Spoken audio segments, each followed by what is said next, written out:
لو انت عايزه جمال يمسك مكان عرب بدري قوي يا سميحه. ليه يا أم؟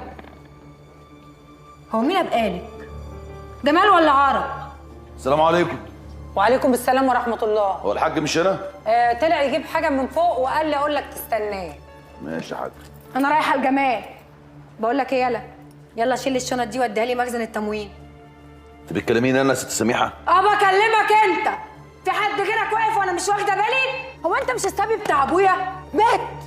تتهبلش في مخك ولا إيه يا بنت أنت؟ في إيه ياما لا إله إلا الله؟ هو أنا بقول حاجة غلط؟ طب اخرج انا يا ست صباح عشان مش هينفع استنى الحاج هنا.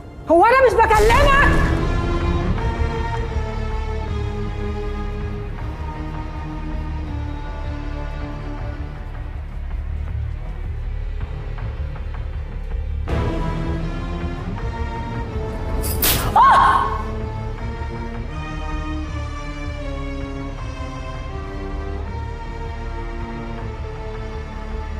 انت بتضربيني عشانه؟ واكسر رقبتك واديكي بالجزمه عشان ما عملتليش احترام.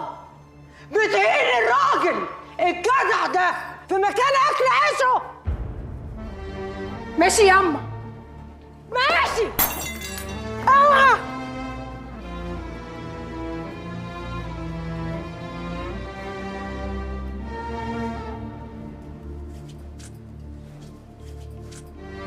معلش، حقك عليا انا، ما تزعلش.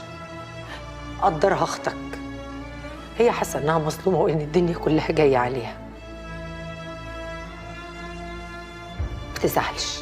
لو واحده غيرها كانت عملت كده كنت انتهى، بس انا سكت اعتبارا ليكي وللحاج. وانت زعلك غالي عليا قوي يا عم.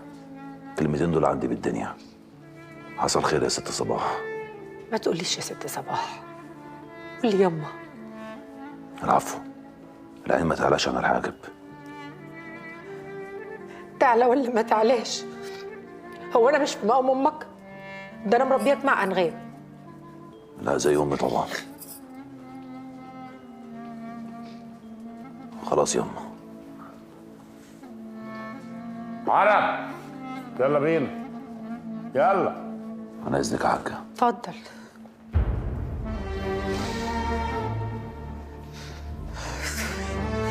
طيب يا سميحه الكلب، ما عرفتش اربيكي.